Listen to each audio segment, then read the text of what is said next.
বাংলাদেশ আর সেই বাংলাদেশ নেই যে বাংলাদেশ মুখ বুঝে সব ধরনের অন্যায় চুক্তি সহ্য করবে, মেনে নেবে। নতুন বাংলাদেশের সাথে সমানভাবে সমান মর্যাদার ভিত্তিতে এগিয়ে আসুন। আমরা এখনো প্রস্তুত আপনাদের সাথে বন্ধুত্বের এবং একতার হাত নিয়ে এগিয়ে যেতে। কিন্তু সেখানে যদি বিভেদ ঘটাতে আসেন, বাংলাদেশের মানুষ এই ধরনের ধর্মীয় উস্কানিতে পা দেবে না। ঐক্যবদ্ধভাবে আমার দেশের মানুষের অধিকার এবং বিশ্বের দরবারে আমাদের অধিকার আদায় করে নেবে। অনেক ধন্যবাদ। অনেক ধন্যবাদ আজকে এই প্রতিবাদ সমাবেশে আসবার জন্য।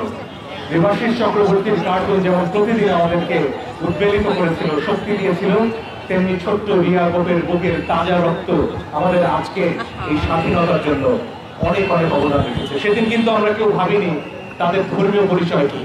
আমরা সবাই বাংলাদেশের নাগরিক হিসেবে লড়াই করেছি এবং লড়াই করে যাব।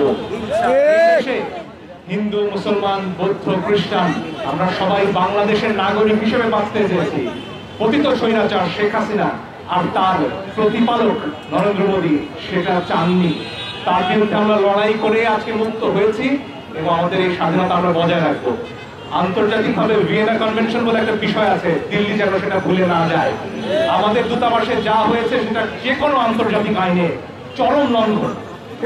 এই ধরনের কোন ঘটনার পুনরাবৃত্তি বাংলাদেশের মানুষ মুখ বুঝে সহ্য করবে না। আমরা ঐক্যবদ্ধ আছি। আমরা জানি প্রশ্নটা ধর্মের নয়, প্রশ্নটা এক সাম্রাজ্যবাদী শক্তি আরেকজনের উপর, আরেক দেশের সার্বভৌমত্বের উপর নিজেকে চাপিয়ে দেয়া। বাংলাদেশ এই শক্তির চাপ আর মেনে নেবে না। বন্ধুত্বের হাত সারা পৃথিবীর দিকে বাড়িয়ে রেখেছি, সেই বন্ধুত্বের হাত গ্রহণ করুন।